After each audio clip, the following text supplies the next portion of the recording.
تیرے دانت چبانے کے قابل نہ رہے، زبان نگلنے کے قابل نہ رہے، معدہ تیرا ہضم کرنے کے قابل نہ رہے، وہ جب چاہے تو جو مرضی کر لے، وہ کہتا چل تو میری مرضی پہ چلنا، 1 مہینہ میرے کہنے پہ نہ کھا، 1 مہینہ میرے کہنے پہ نہ کھا، تو یا اللہ تو کیا کرے گا؟ فرمایا صوم تصفو، میرے نبی پاک نے فرمایا تم روزے رکھو، اللہ تمہیں صحت عطا فرما دے گا، اللہ تندرستیاں دے دے گا، شفائیں دے دے گا، تم روزے رکھو اللہ تمہیں، سبحان اللہ، اللہ تمہیں، اللہ طاقت دیتا ہے، ہمت دیتا ہے، اللہ ہمت دیتا ہے۔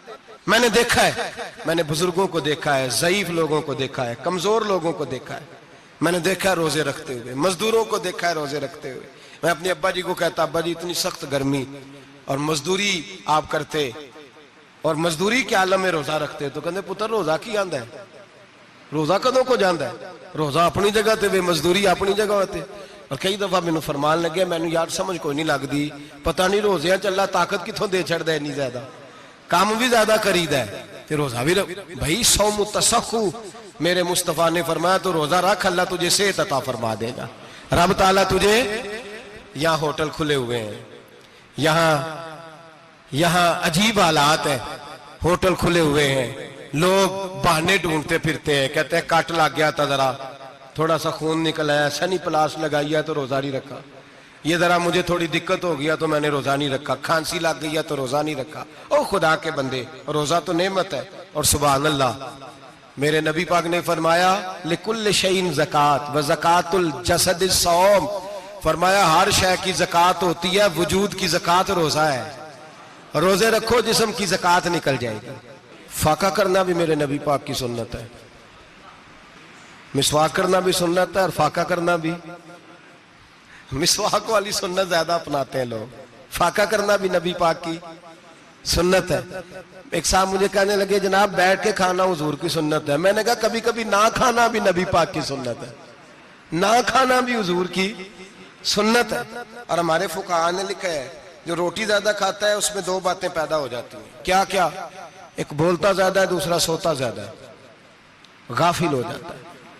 فقہ اور حکیم اطباء ڈاکٹر کہتے ہیں کہ پیٹ خالی رہے نا جس آدمی کا، اس کا حافظہ مضبوط ہوتا ہے، اس کے ذہن کی گرہ کھلتی ہے، زیادہ کھانے سے تو خماری چڑھتی ہے، دماغ ڈھونڈتے پھرنا روٹی کدھر سے آج اچھی ہے، گھر میں نہیں پکی تو ہوٹل چلے جانا، کھانے کے سوا اور کام ہی کوئی نہیں۔ اور صاحب میرے نبی پاک علیہ السلام نے فرمایا کافر 7 آنتوں سے کھاتا ہے، 7 آنتوں سے، اور فرمایا میرا مومن 1 آنت سے کھاتا ہے، اس کے وجود میں کھانے والی 1 آنت ہے، کافر 7 آنتوں سے کھاتا ہے۔ فاقہ کشی سے نورانیت پیدا ہوتا ہے، کم کھانا۔ دیکھیں نا نبی پاک صلی اللہ علیہ وسلم نے اللہ سے فاقہ مانگ کے لیا ہے، یا اللہ 1 وقت روٹی دے، 1 وقت کا فاقہ دے، مانگ کے لیا ہے نبی پاک نے، مانگ کے۔ حضرت ابو ہریرہ رضی اللہ تعالیٰ عنہ فرماتے ہیں بھوک زیادہ لگتی تھی نا جب مجھے، تو میں حضرت عمر سے، ابو بکر سے، عثمان، مولا علی سے کوئی مسئلہ پوچھ لیتا تھا، اور جب میں مسئلہ پوچھتا تھا تو وہ مجھے روٹی کھلا دیتے تھے، جب میں ان سے مسئلہ پوچھتا تو وہ مجھے، حضرت ابو ہریرہ فرماتے ہیں مجھے بھوک لگی، میں حضرت عمر کے پاس گیا، ان سے مسئلہ پوچھا، ان کا رواج تھا جب میں مسئلہ پوچھتا تو پہلے روٹی کھلاتے۔ ہمارے بزرگ یہ فرماتے ہیں کہ کھانے کھلا کے دین پڑھاؤ، صرف تمہارا کتب خانہ نہیں کھلا ہونا چاہیے، تمہارا دسترخوان بھی کھلا ہونا چاہیے۔ کسی نے نبی پاک صلی اللہ علیہ وسلم سے پوچھا تھا بہترین مسلمان کون ہے؟ حضور نے فرمایا جو سلام لینے میں پہل کرے اور روٹی زیادہ کھلائے، جو روٹی ہر وقت فکر کرے آ یار تو روٹی کھا لے، روٹی کھانے کی طرف توجہ دلائے۔ کھلانا سنت ہے، زیادہ کھانا اس میں بھی فرق رکھے۔ تو نبی پاک صلی اللہ علیہ وسلم کے صحابی حضرت ابو ہریرہ رضی اللہ تعالیٰ عنہ فرماتے ہیں میں نے حضرت عمر سے مسئلہ پوچھا، میں نے کہا حضور مسئلہ بتائیں، تو کہتے پہلے ان کی عادت تھی جب میں مسئلہ پوچھتا تو روٹی بھی کھلاتے، آج انہوں نے مسئلہ ہی بتایا ہے، روٹی کوئی نہیں کھلائی۔ تو مجھے کہنے لگے ابو ہریرہ تو سوچتا ہوگا روٹی نہیں اس نے پوچھی، تو نے کب سے کھانا نہیں کھایا؟ میں نے کہا آج صبح سے۔ تو جناب عمر کہنے لگے میں نے کل صبح سے نہیں کھایا۔ چل ابو بکر صدیق کے گھر مسئلہ پوچھتے ہیں، کہتے ہیں جناب صدیق اکبر کے دروازے پہ گئے، جا کر کے ان سے مسئلہ پوچھا۔ ان کی بھی عادت تھی جب کوئی مسئلہ پوچھنے جاتے تو دسترخوان بچھا لیتے، کہتے آؤ روٹی بھی کھلاتا ہوں مسئلے بھی بتاتا ہوں۔ کہتے ہیں گئے تو انہوں نے بھی مسئلہ بتایا، روٹی کوئی نہ پوچھی۔ تو کہنے لگے عمر ابو ہریرہ تم لوگوں نے کل پرسوں سے نہیں نہ کھایا ہوگا، اور ابو بکر کو 4 دن گزر گئے ہیں۔ تھوڑا سا دودھ ملا ہے یا کھجور ملی ہے، روٹی کوئی نہیں ملی، چلو در رسول پہ چلتے ہیں، آؤ حضور کی بارگاہ میں۔ کہتے ہیں نبی پاک کی بارگاہ میں آئے، حضور نے چہرے دیکھے، کریم سے مسئلہ نہیں پوچھنا پڑا، میرے مصطفیٰ کریم نے فرمایا بھوک لگی ہوئی ہے تم تینوں کو؟ 3-4 دن ہو گئے؟ اللہ کے رسول نے فرمایا مجھے پورا ہفتہ ہو گیا ہے۔ سبب کچھ اور ہے جس کو تو خود سمجھتا ہے، زوال بندہ مومن کا بے زری سے نہیں، بھوک نقصان کا وجہ نہیں بنی، وجہ کوئی اور بنی ہے۔ رشوتیں جو بازار گرم ہوئے ہیں لوٹ مار کے، یہ روٹی کے لیے نہیں، یہ زیادہ کھانے کے لیے، یہ بینک بیلنس کے لیے گرم ہے۔ یہ لوٹ مار کا مقصد کوٹھیاں بنانا ہے، روٹی کا تو رب کریم کا وعدہ ہے۔ جو روز روتا ہے شام کو کہ میرا کاروبار کوئی نہیں، اصل میں کہتا ہے بنگلہ کوئی نہیں، اصل میں کہتا ہے کار کوئی نہیں، پجارو کوئی نہیں، روٹی تو اللہ عطا فرماتا ہے، اس کا وعدہ ہے۔ فرمایا حضور نے 3 دن بیت گئے، چلو میرا بے تکلف صحابی ہے ابو الحسن انصاری، وہ بڑے نصیب والے ہوتے ہیں جن کو میرے نبی پاک خود کہتے تھے کہ تیری فلانی ذمہ داری ہے۔ اس زمانے کا تو کسی کو کہہ دیا جائے یہ تیری ذمہ داری ہے تو کہتا ہے یہ تو پھٹیکے ڈالنے لگ گیا، یہاں سے تو چھٹی کر جانی چاہیے۔ خوش ہوتے تھے صحابہ کہ ہماری ذمہ داری لگی۔ کہتے ہیں حضرت ابو الحسن انصاری کے گھر گئے، نبی پاک نے فرمایا بھوک بڑی لگی ہے، کھانا لا۔ کہتے ہیں حضور نے اسے کہا تو اس آدمی کو تو وجد ہی ہو گیا، اس نے کہا میرے اتنے نصیب کہ حضور کا یہ کھانا کھلا۔ آؤ دیکھو دنیا والو، آج جو سب سے زیادہ عزت والا ہے وہ میرا مہمان بنا ہوا ہے۔ فرماتے ہیں وہ دوڑے گئے، بکری اٹھائی، ذبح کی، بیوی کو کہنے لگے روٹی تیار کر، ادھر کھجوریں توڑی، انگور توڑے، کہنے لگے حضور آپ جب تک تناول کریں تب تک کھانا پک جاتا ہے۔ حضرت عمر کہتے ہیں روٹی پک کے آئی، بڑا پیارا گوشت، بڑا اچھا سالن، بڑا خوبصورت خلوص والا کھانا۔ فرماتے ہیں میں نے بڑا ہی کھایا۔ نبی پاک نے نہ ایک روٹی لی اور چھوٹی چپاتی، تھوڑا تھوڑا سالن کونوں سے، اور جب نبی پاک نے کھا لیا تو حضور کی آنکھوں میں آنسو آئے۔ حضرت عمر کہنے لگے حضور روئے کیوں؟ نبی پاک نے فرمایا سوچتا ہوں 7 دن کے فاقے کے بعد کھایا ہے، پر ڈرتا ہوں رب اس کا حساب پوچھے گا تو جواب کیسے دینا ہے، اس کا حساب بھی تو دینا ہے نا جو کھایا ہے۔ تو حضرت عمر فاروق کے ہاتھ میں کچھ چیز تھی، زور سے زمین پہ ماری، کا محبوبہ 7 دن کے بعد بھی روٹی کھائے تو حساب دینا ہے۔ نبی پاک فرمانے لگے عمر وہ مالک ہے نا، تو جب دیتا ہے تو حساب نہیں لے سکتا، حساب تو دینا ہے، حساب تو دینا ہے، تیاری رکھو۔ صحابہ کرام فرماتے ہم نے ارادہ کیا کہ آج کے بعد ہم پھر فاقے کریں گے، کم کھائیں گے، اس لیے کہ حساب دینا ہے۔ میرے بھائی وہ فاقہ کشی کرتے تھے، ڈرتے تھے۔ یہاں تو لوگ کھا کے بیمار ہیں، کھاتے جا رہے ہیں، سوتے جا رہے ہیں، کھاتے جا رہے ہیں، سوتے جا رہے ہیں۔ یہ بھی وقت آئے گا رمضان شریف کا، سویرے درس پہ آؤ کہتے نیند بڑی آتی ہے، سویرے 2 سپارے پڑھ کے سویا کرو کہتے صاحب نیند بڑی آتی ہے، فجر کے بعد ہی تو وقت ہوتا ہے اللہ اللہ کرنے کا، سحری کا، کھاتے جا رہے ہیں، سوتے۔ لوگ جماعت سے نماز نہیں پڑھتے، سو جاتے، جماعت کا ثواب چھوڑ کے سو جائیں گے۔ بھائی رمضان مبارک میں فاقہ کشی کی ٹریننگ ہوتی ہے، فاقہ کشی کی تربیت لے، رمضان میں روکے اپنے آپ کو، تربیت ہوگی۔ اور ہمارے صوفیاء فرماتے ہیں جو زیادہ کھاتا ہے اس کا نفس اس کو زیادہ پہ مائل کرتا ہے، خواہشات نفس پیدا ہوتی ہیں۔ میرے نبی پاک علیہ السلام نے جوانوں کو حکم دیا ہے، یا معاشر الشباب، او جوانوں، یا رسول اللہ کیا حکم ہے؟ فرمایا یا نکاح کر لو اگر طاقت ہے، نہیں طاقت تو روزے رکھو۔ حضور روزے سے کیا ہوگا؟ فرمایا تمہارا نفس کچلا جائے گا، شیطان وسوسہ اندوزی نہیں کرے گا۔ آج نوجوان بڑھ بڑھ کے کھاتا ہے، بہت زیادہ کھاتا ہے، کبھی اس ہوٹل سے کھاتا ہے، کبھی اس ہوٹل سے کھاتا ہے۔ اتنا زیادہ کھائیں گے تو نفسانی قوتیں اچھل کر کے آئیں گی، مشکل ہو جائے۔ شادیاں دیر سے ہوتی ہیں، ماں باپ آنکھیں بند کر کے بیٹھے ہوئے ہیں۔ اگر ماں باپ کی ذمہ داری ہو اور ماں باپ نکاح نہ کرے تو نبی پاک نے فرمایا بچے گناہ کریں گے تو جتنا گناہ بچے کو اتنا باپ کو بھی ہوگا۔ تو ماں باپ چپ ہیں، دوسرا شادی مشکل بڑی ہے، مہنگی بڑی، اور تیسرا نہیں کر رہے، کچھ لوگ تو روزے بھی نہیں رکھ رہے۔ تو رمضان ان کے لیے بھی وقت ہے، نفسانی قوتیں کچلی جائیں گی، کھانا جتنا کم کھایا جائے گا اتنا وجود کے اندر نفسانی خواہشات کم پیدا ہوں۔ تو رمضان تو پریکٹس ہے مجاہدے کی، دین کی۔ اور دوسرا میرے حبیب پاک صلی اللہ علیہ وسلم نے فرمایا ہے، حضور فرماتے ہیں کہ رمضان اور قرآن کا آپس میں رشتہ ہے۔ قرآن پاک کتنا پڑھنا چاہیے روزانہ؟ زیادہ سے اللہ جزا دے. امید ہے آپ زیادہ سے زیادہ ہی پڑھتے ہوں گے. بھائی سنیں، حدیث مبارکہ میں نبی پاک نے فرمایا رمضان اور قرآن دونوں مل کے نا، بڑی پیاری حدیث ہے، فرمایا دونوں مل کے اللہ کی بارگاہ میں میری امت کی سفارش کریں گے. رمضان اور اللہ اکبر. کس طرح؟ نبی پاک فرماتے ہیں رمضان کہے گا اے اللہ دن کے وقت میں نے اسے تیری رضا کے لیے کھانے پینے سے باز رکھا، اور قرآن کہے گا یا اللہ رات کو تیری رضا کے لیے کھڑا ہو کے یہ قرآن سنتا تھا. رمضان اور قرآن دونوں سفارش کریں گے. ہم نا بڑا کچھ پڑھتے ہیں، سنتے ہیں، سیکھتے ہیں. اب یقین کریں یہ کھاتے بھائی کا بھائی سے اختلاف ہو جائے نا تو وہ 30 سال پرانے کھاتے کھول کے لے آتا ہے، ساری رات ڈھونڈتا ہے کہ میرے پیسے کہاں سے نکلتے ہیں. پڑھ لیتا ہے. قرآن پاک کی باری آتی ہے تو نہیں پڑھتے قرآن پاک. ابا جی کا ختم ہوتا ہے تو مانگتے پھرتے ہیں، کہتے ہیں 2 قرآن پاک 10 قرآن پاک. یہ باتیں بتانی نہیں چاہیے، کرنی نہیں چاہیے، لیکن چونکہ تربیت کے لیے بیٹھا ہوں تو کر دیتا ہوں. میرے شاگردوں سے پوچھیں، یہاں مدرسہ ہے الحمدللہ، درجنوں طلباء ہیں، اساتذہ ہیں، میرے پیر بھائی ہیں، اور میرا یہ دعویٰ ہے کہ شاید کوئی کسی سے اتنا پیار کرتا ہو جتنے میرے شاگرد اور مرید مجھ سے کرتے ہیں. لیکن میں نے کبھی کسی سے نہیں کہا کہ ذرا سورت فاتحہ پڑھ کے دینا، میں نے اپنے ابا جی کو ثواب دینا ہے.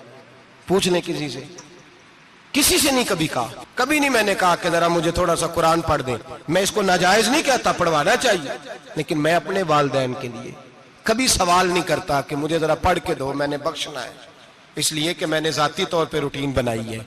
میں سمجھتا ہوں کہ کائنات کے اندر میرے اوپر جن لوگوں نے احسان کیے ان میں سب سے زیادہ حصہ میرے ماں باپ کا ہے. میں سمجھتا ہوں اس بات. کتنا نالائق ہوں میں کہ میں 1 مہینے میں ایک قرآن پاک بھی پڑھ کے ان کی روح کو احسال نہیں کر سکتا. میرا یہ طریقہ ہے ذاتی، میں قدغن نہیں لگاتا، میرا ذاتی طریقہ یہ. الحمد سے شروع کرو اور 2 سورتیں چھوڑ کے قرآن پاک ختم کر دو آخری، اور پھر فلق اور ناس صورتیں ساتھ لے جاؤ. یہاں بیٹھ کے سال ثواب نہیں کرنا، ختم نہیں دلانا، ساتھ لے جاؤ، قبر پہ کھڑے ہو جاؤ اور فلق اور ناس صورتیں قبر پہ بیٹھ کے تلاوت کرو. اور جو قرآن مجید پڑھا ہے ان کی روح کو وہاں احسال کرو. او بھائی، اولاد جب ماں باپ کے لیے پڑھتی ہے تو اسے کہنا نہیں پڑتا اللہ بخش دے، اس لیے کہ اولاد کی نیکیاں خود بخود ماں باپ کے کھاتے میں جمع ہوتی ہیں، خود نیکیاں جمع ہوتی ہیں. میرے بھائی تو بچوں سے یہ تو مطالبہ کرتا ہے کہ بیٹا اس سال رمضان المبارک میں میرے لیے ستو ضرور بنانا، فلانی چٹنی ضرور تیار کرنا. یہ کیوں نہیں کہتا بیوی سے کہ ڈشیں کم بنانا، تو بھی بیٹھ کے قرآن پاک پڑھ، میں بھی قرآن پاک پڑھتا ہوں. ادھر آؤ بیٹا یہاں بیٹھ کے تلاوت کرو، میں بھی کرتا ہوں.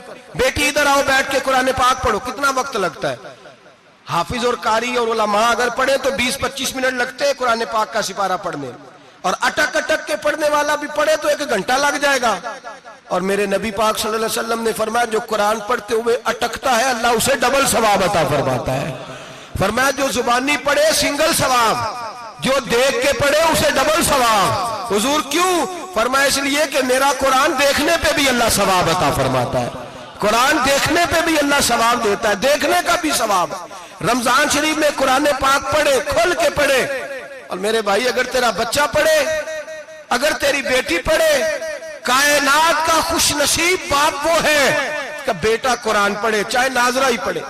جس کی بیٹی پڑھے، زندگی میں انہیں اس کام پہ لگا جاؤ، مرنے کے بعد بھی پڑھیں گے. امام جلال الدین سیوطی شافعی رحمت اللہ علیہ فرماتے حضرت عیسیٰ قبر کے پاس سے گزرے، قبر پہ عذاب ہو رہا تھا، اللہ کا غضب برس رہا تھا.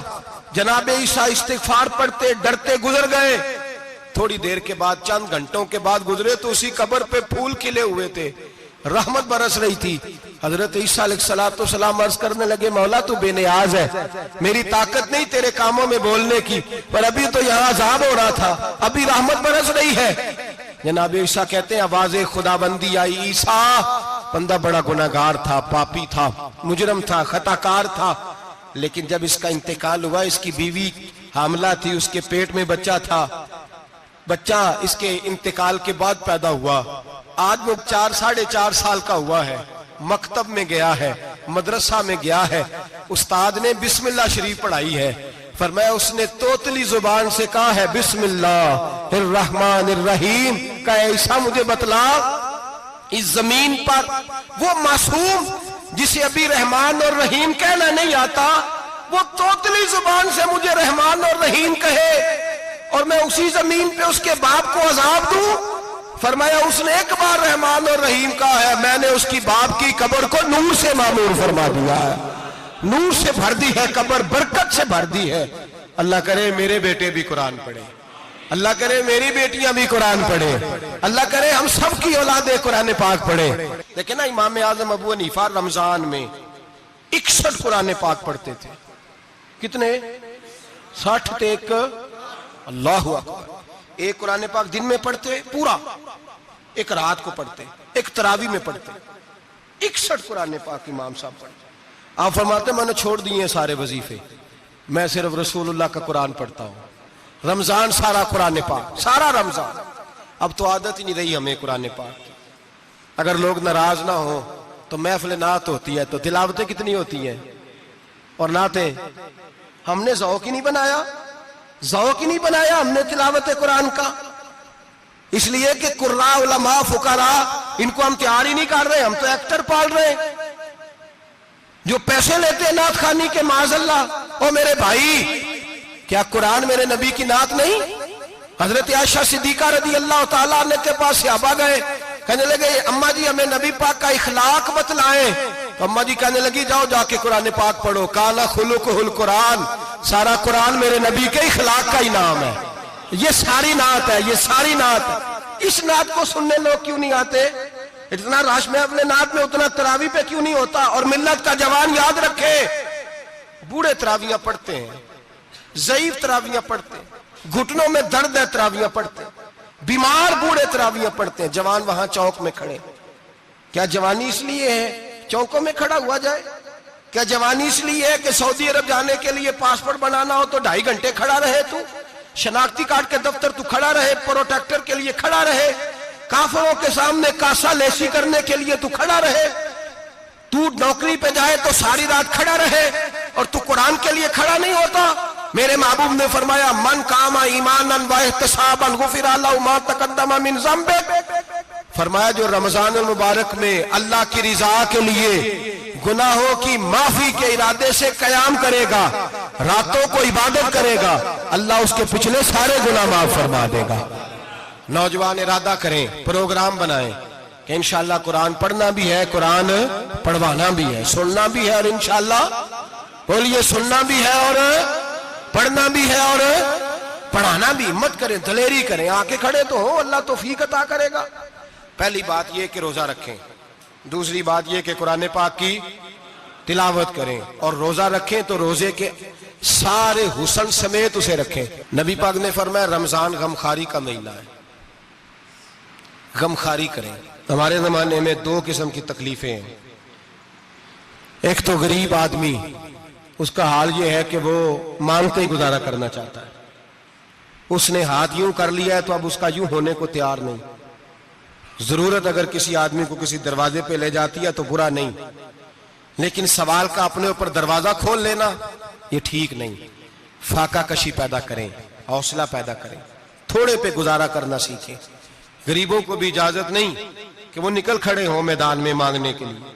ٹولنیاں نکلتی ہیں رمضان میں، جتھے نکلتے ہیں خیرات کٹھی کرنے والے، بچیں۔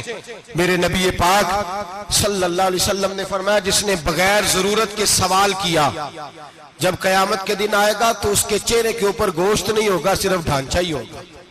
اتنی بھیانک صورت میں آئے، بغیر اشد ضرورت کے سوال نہ کر، کبھی سوال نہ کر۔ اور امیروں سے گزارش ہے کہ رمضان ہمدردی کا مہینہ ہے، ہمدردی کریں تو سامنے والے کی عزت کا بھی خیال کریں۔ یہ بات درست ہے کہ غریب سیاڑا نہیں ہوتا، اس لیے کہ جس کی جیب میں پیسے نہیں ہوتے بھائی اسے عقل بھی نہیں ہوتی، جس کے گھر کار نہیں ہوتی اسے چلانے کا طریقہ، جس کے گھر اوون نہیں ہوتا اسے چلانے کا طریقہ بھی نہیں آتا، جس کے گھر میں چیزیں ہوتی ہیں اسے چلانا بھی آ جاتا ہے، جدے گھر دانے اودے کملے بھی اس کے سیانے ہو جاتے ہیں۔ تو چودھری صاحب، سیٹھ صاحب، نواب صاحب آٹا تقسیم کرتے ہیں، کھڑے ہو کے فوٹو کھچاتے ہیں، فیس بک پہ دیتے ہیں، اور ایک آٹے کا تھیلا اور 10 اخباروں میں فوٹو۔ اللہ سے ڈریں، رمضان ہمدردی کا مہینہ، ہمدردی کا۔ غریب کو دیں تو اس کی عزت کو رسوا نہ کریں، میرے نبی پاک علیہ السلام کے صحابی حضرت عبداللہ ابن عمر رضی اللہ تعالیٰ عنہ ڈھونڈ کے لاتے تھے مسکینوں کو، ڈھونڈ کے، اور جب لاتے تھے تو اپنے دسترخوان پر بٹھا کر اپنے ساتھ افطاری کرایا کرتے تھے. اور پھر فرمایا اللہ تعالیٰ نے لن تنالوا البر حتی تنفقوا مما تحبون، اللہ کے راستے میں وہ چیز دینی ہے جو تمہیں زیادہ پیاری ہو. کون سی چیز جو تمہیں؟ میں تھوڑا سا بے باک ہوں، بعض دوستوں کے ساتھ، سب کے ساتھ نہیں. ایک دوست مدرسے میں گھی دینے آئے ایک دفعہ، تو وہ والا گھی دے گئے جو سب سے سستا تھا. تو میں نے کہا مجھے دیانتداری سے بچائے، آپ یہی کھاتے ہیں گھر میں؟ کہنے لگے نہیں. تو میں نے کہا پھر ہم نے بچے مارنے کے لیے تو نہیں نہ رکھے ہوئے، کیا وہ والا گھی اللہ کے راستے میں پیاری چیز دے رہی ہے نا.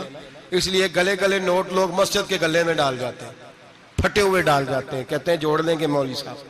اور خدا کے بندے پیاری چیز دینی تھی تو نے، اور تو نے اس کا ترجمہ الٹ کر لیا ہے. سمجھ لیں رمضان المبارک میں کسی غریب کی مدد کرنی ہے تو ساتھ اس کی عزت بھی کرنی ہے. نبی پاک علیہ السلام کے دروازے پر جب یہ جملہ ایک ہے لیکن بڑا قیمتی ہے. صحابہ کہتے ہیں جب ہم دروازہ رسول پہ جاتے تھے خیرات بھی ملتی تھی اور عزت بھی ملتی تھی.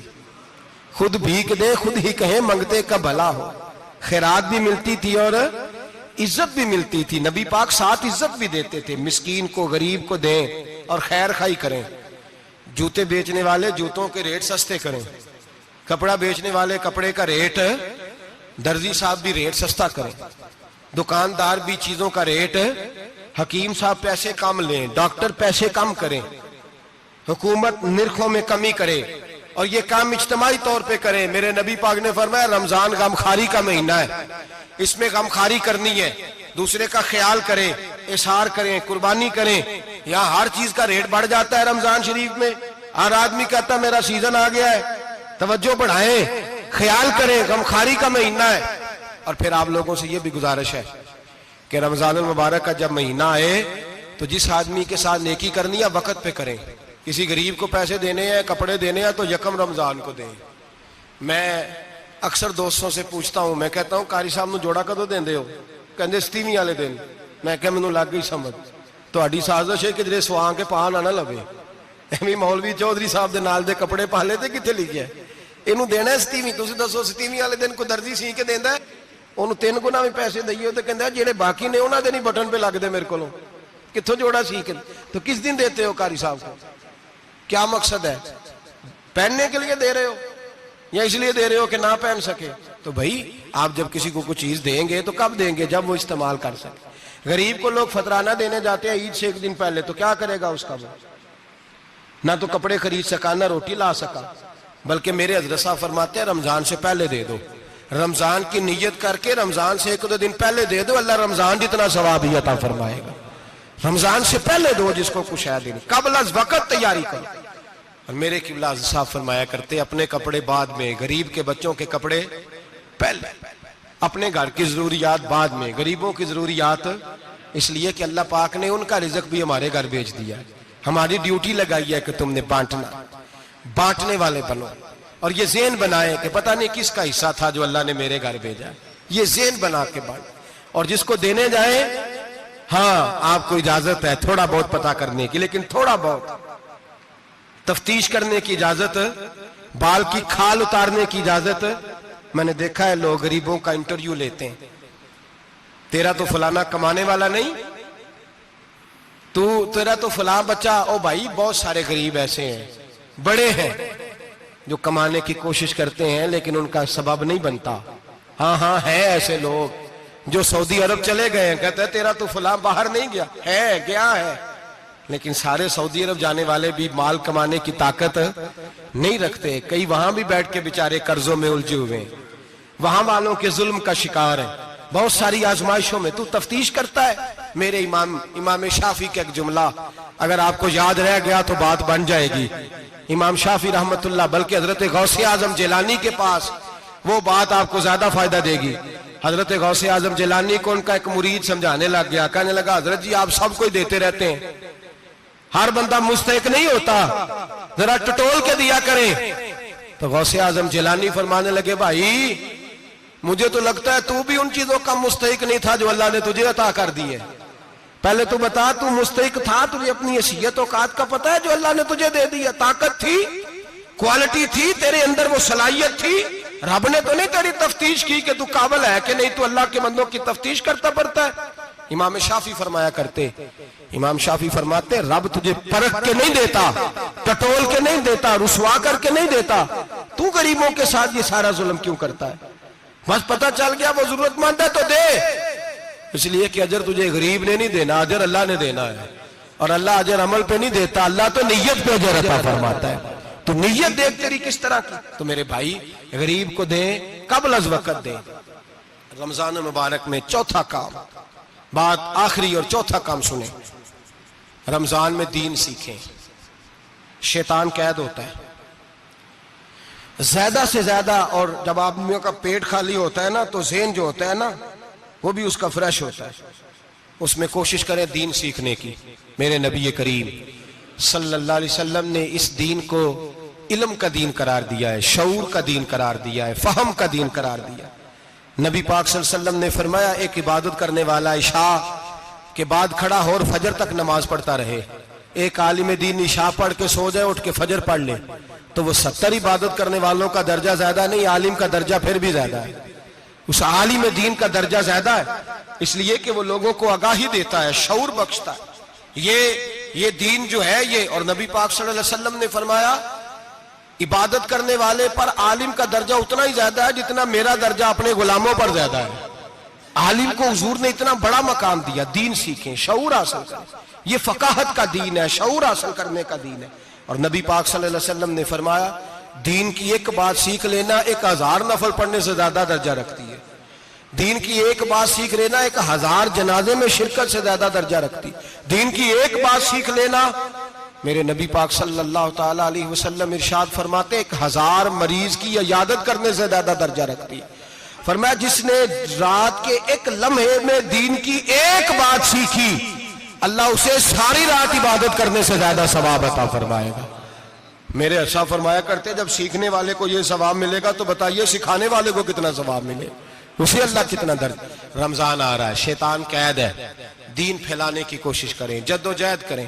بڑی نیند آتی ہے فجر پڑھ کے، لیکن اگر کسی کا ارادہ بن جائے کہ دین سیکھنا بھی ہے اور دین بچوں کو، تو پھر کوئی نیند غلبہ. ایک مثال ایک عالم نے سمجھائی. کوئی بزرگ تھے درویش عالم، ان کے پاس ایک عورت آئی، کہنے لگی میں بچوں کو سویرے بڑا جگاتی ہوں، بچے جاگتے نہیں نماز کے لیے.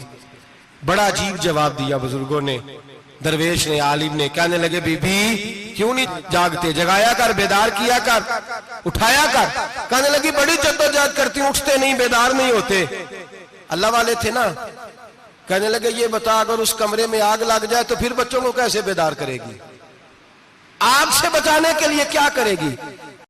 پھر تو بالوں سے پکڑ بھی گھسیٹنا پڑا تو گھسیٹ کے کمرے سے لاؤں گی، پھر تو چوٹیں لگتی ہیں تو لگ جائیں، پھر میں پرواہ نہیں کروں گی. آپ فرمانے لگے یوں سمجھ لے جہنم کی آگ جل رہی ہے، اگر تیرے بچے نے نماز نہ پڑھی تو آگ لگ جائے گی، اگر اس نے عبادت نہ کی تو اسے آگ. اب جیسے بھی تجھے اٹھانا پڑتا ہے اٹھا گھسیٹ کے باہر لا، لیکن اس کی نماز قضا. نیند بڑی آ رہی ہے سویرے، لیکن اگر دین نہ سیکھا تو مشکل ہو جائے. جیسے بھی اپنے آپ کو جگانا چاہیے، ہمت کرنی چاہیے، دلیری کرنی چاہیے. ہمیشہ مدحت خیر الانام میں گزرے، دعا ہے یہ عمر درود و سلام میں گزرے. آخر